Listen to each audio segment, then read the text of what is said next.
میری شادی کو ابھی چند دن ہی گزرے تھے کہ اتوار کے روز میرا شوہر دوپہر کو کہیں چلا گیا۔ نئی نئی شادی ہوئی تھی، اسی لیے میں روز ہی شام کو تیار ہو جاتی تھی۔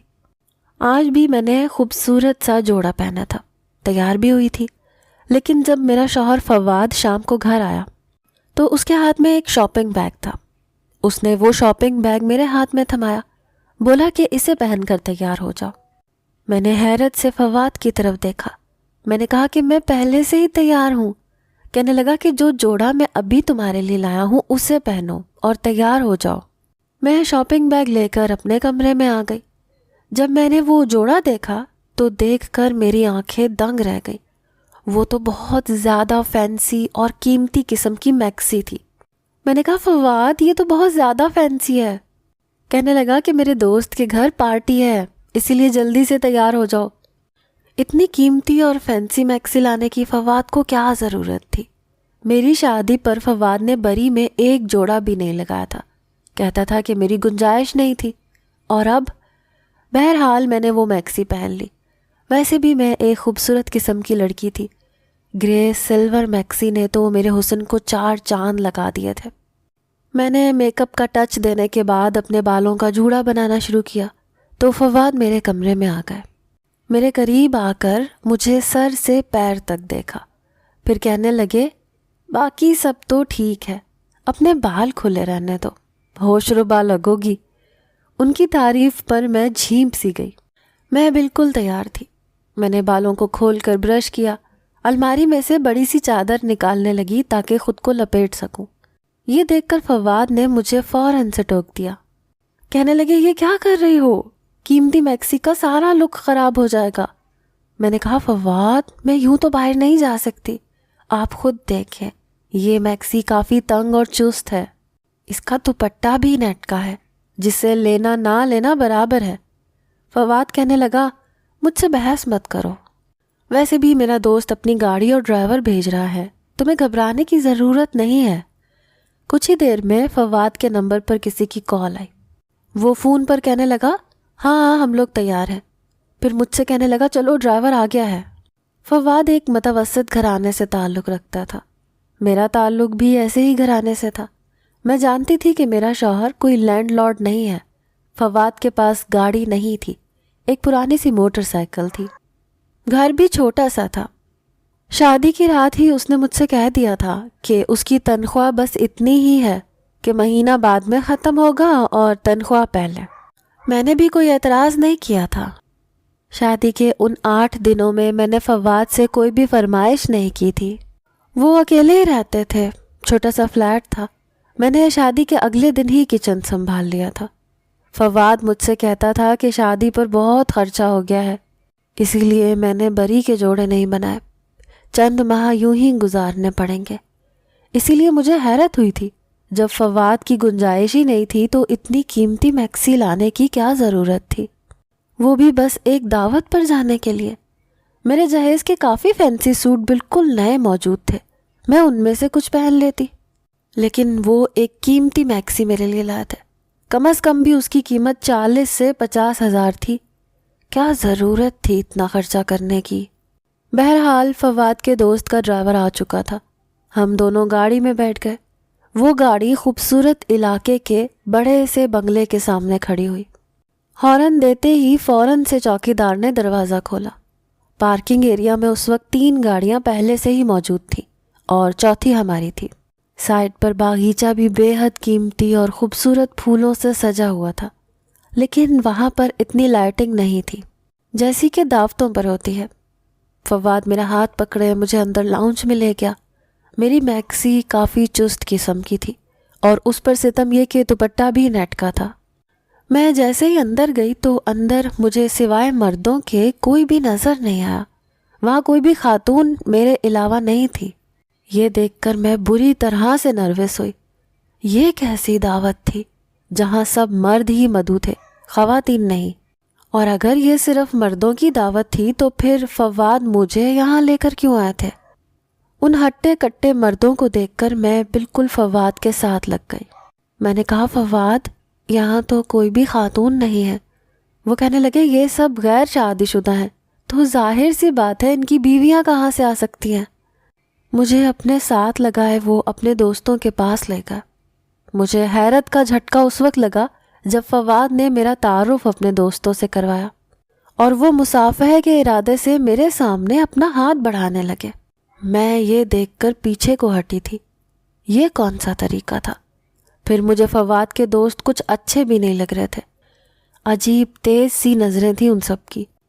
سب مجھے سر سے پیر تک دیکھ رہے تھے۔ ان کی آنکھوں میں ایسی بے باکی تھی کہ مجھے اپنے وجود پر چونٹیاں رینگتی محسوس ہونے لگی۔ میرا دل بہت زیادہ گھبرانے لگا۔ مجھے اس قدر بے چینی لاحق ہونے لگی کہ فوراً سے اس گھر سے باہر نکل جاؤں۔ وہاں اس وقت 5 مرد تھے اور 5 کے ہاتھوں میں کانچ کے گلاسوں میں براؤن رنگ کا مشروب تھا۔ سب کی آنکھیں نہ جانے کس جذبے کے تحت گلابی ہو رہی تھیں۔ ایسا محسوس ہو رہا تھا جیسے نشے کی حالت میں ہوں۔ میں بے تحاشا گھبرائی ہوئی تھی، اسی لیے فواد کے پاس جا کر ان کے پہلو سے لگ گئی۔ میں نے کہا، فواد مجھے یہاں نہیں رکنا، مجھے آپ گھر چھوڑیں۔ کہنے لگے، تمہیں کیا ہو گیا ہے؟ کیا لڑکیاں لڑکوں کی محفلوں میں نہیں جاتی؟ مجھے گھبرانے اور ڈرنے والی لڑکیوں سے سخت چڑ ہے۔ مجھے با اعتماد لڑکیاں پسند ہیں جو ہر محفل میں جا سکیں اور انجوائے کر سکیں، اس لیے یہ ڈرپوک لڑکیوں کی طرح ریئیکٹ کرنا بند کرو۔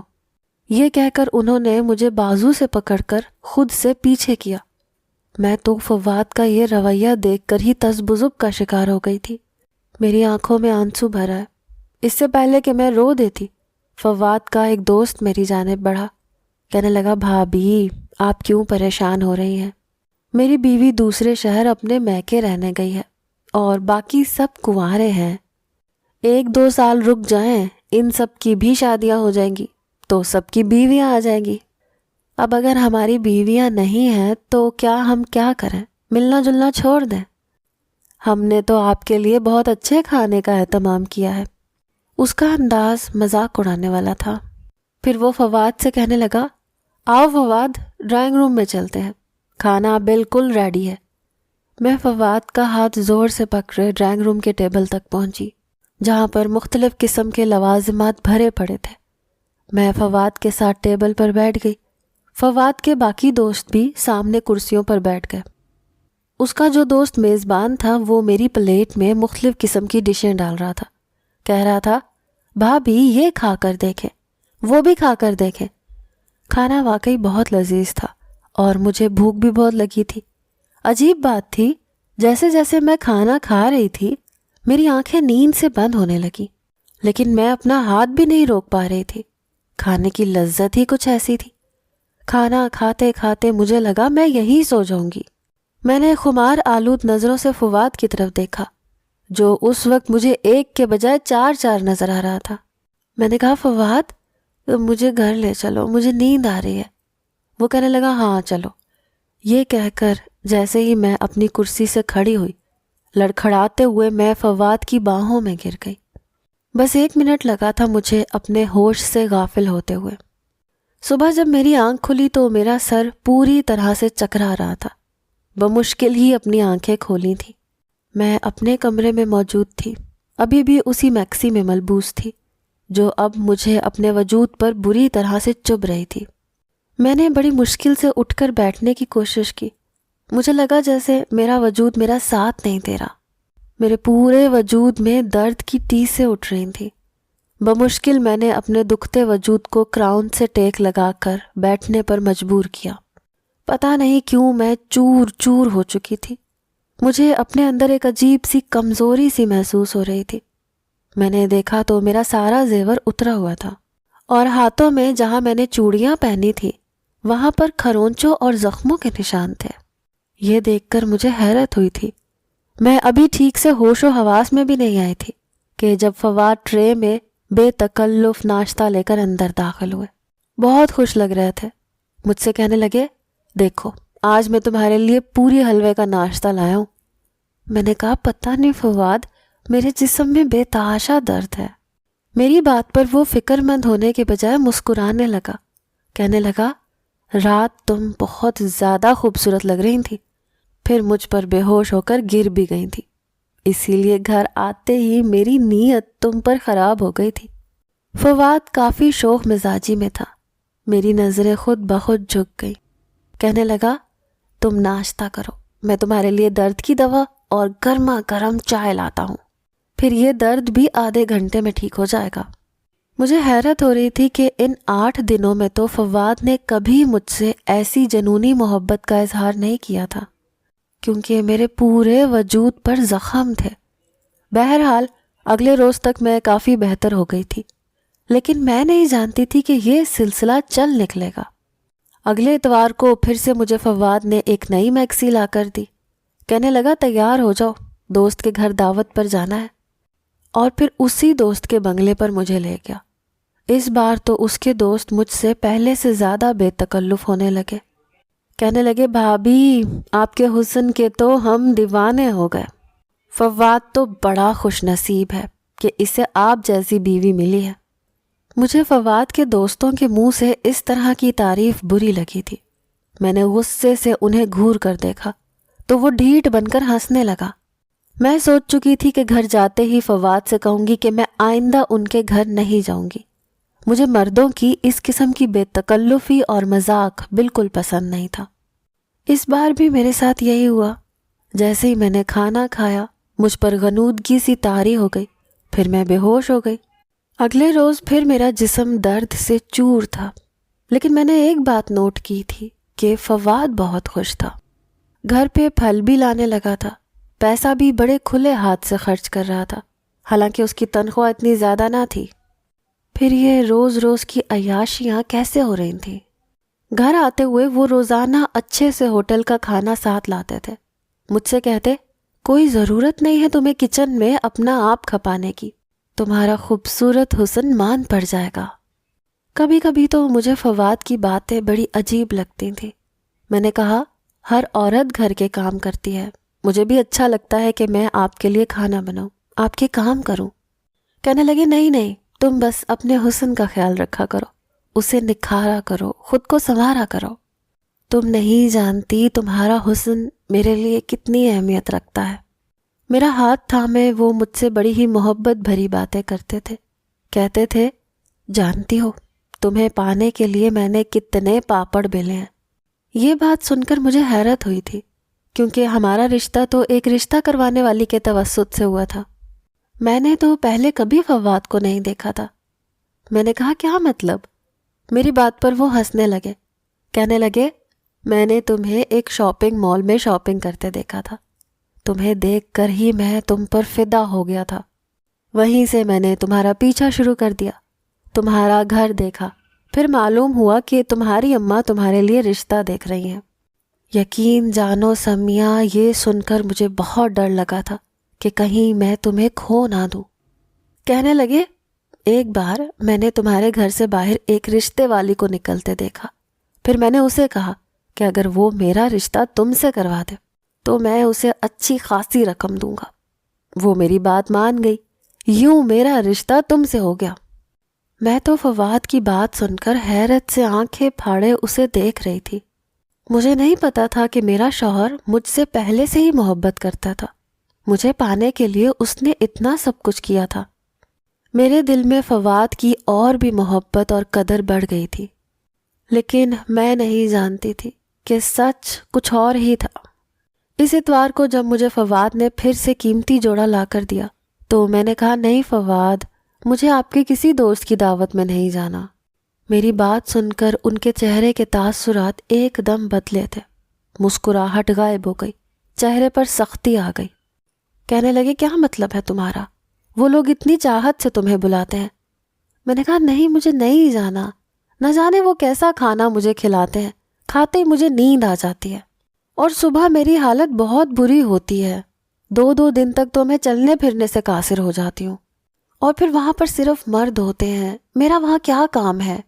آپ کو جانا ہے اپنے دوستوں کے ساتھ وقت گزارنا ہے تو آپ جائیں، میں نہیں جاؤں گی. یہ کہہ کر میں اپنے بیڈ پر بیٹھ گئی. میں نہیں جانتی تھی کہ میرا انکار مجھے اتنا مہنگا پڑ سکتا ہے. فواد بہت غصے سے میرے پاس آئے، میرا بازو پکڑ کر بری طرح سے دبوچ لیا.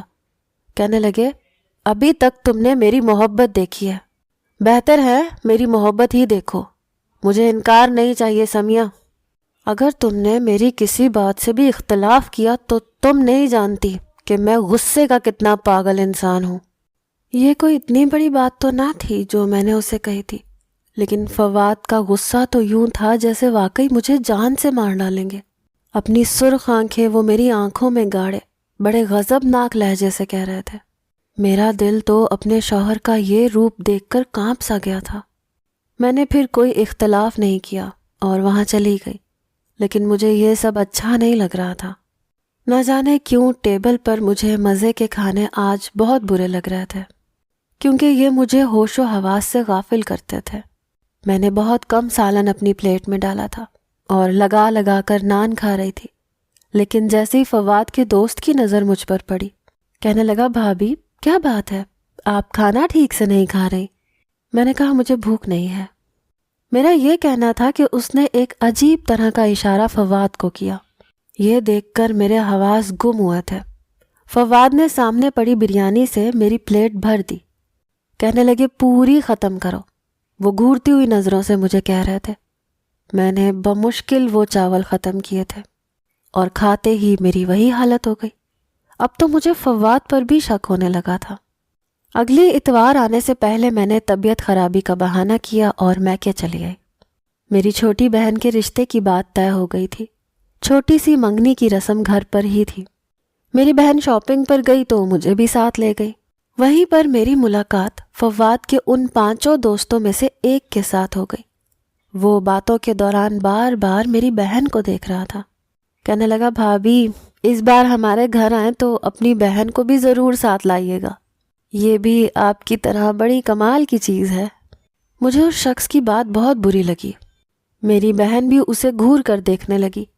میں نے کہا آپ کو تمیز نہیں ہے بات کرنے کی؟ میرا لہجہ بلند ہو گیا تھا۔ آس پاس گزرنے والے لوگ بھی وہیں کھڑے ہو گئے۔ یہ دیکھ کر اس شخص کو بھی غصہ آ گیا۔ کہنے لگا تمیز کا مطلب پتہ ہے تجھے؟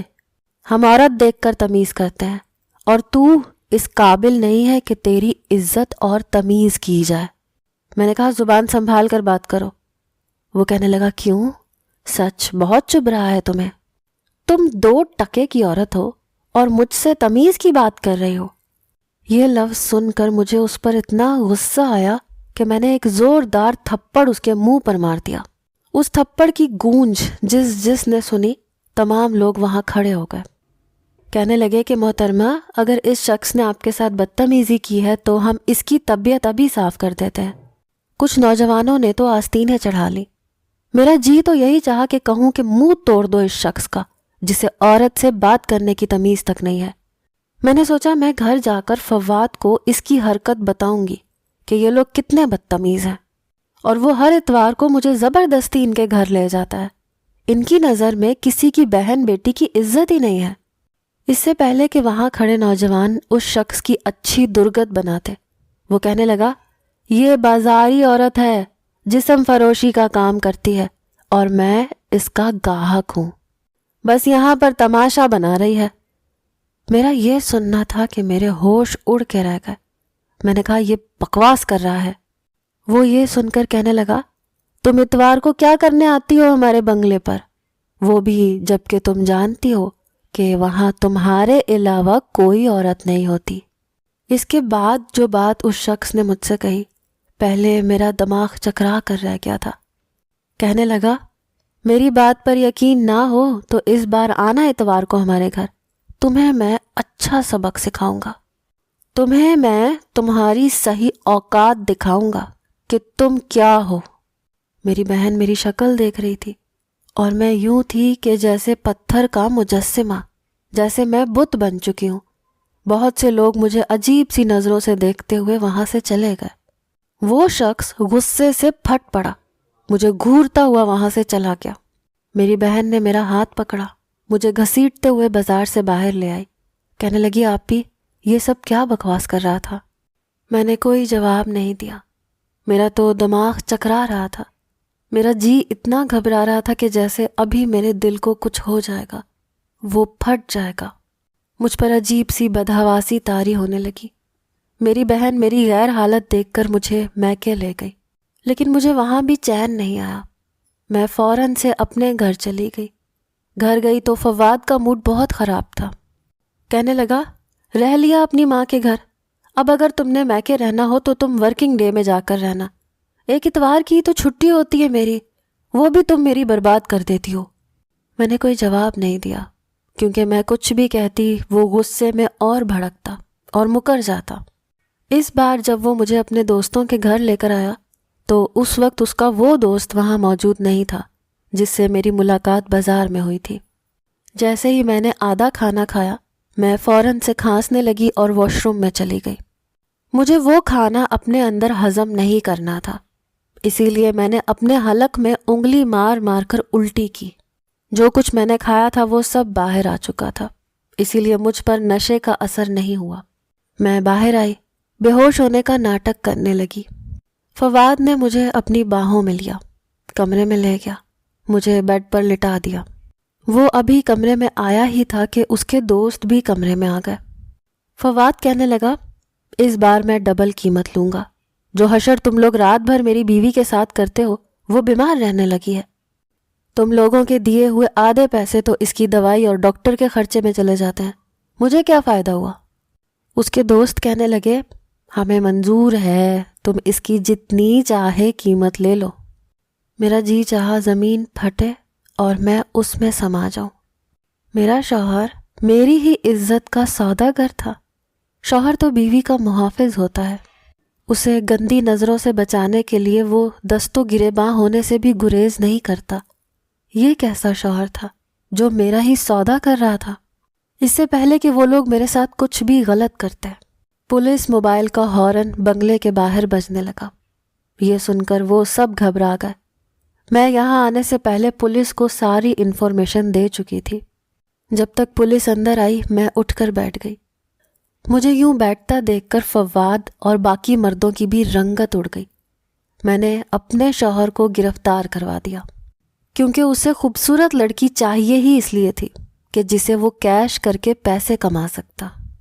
فواد جیل میں بند تھا، اسی دوران میں نے خلا کا مقدمہ دائر کر دیا۔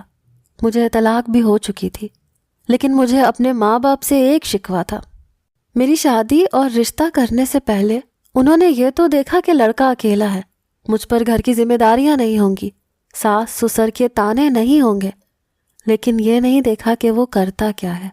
خوددارا اپنی بیٹیوں کو بیاہنے سے پہلے اچھی طرح تفتیش کر لیا کریں، کہیں کوئی فواد جیسا شخص ان کی زندگی میں شامل نہیں ہو جائے۔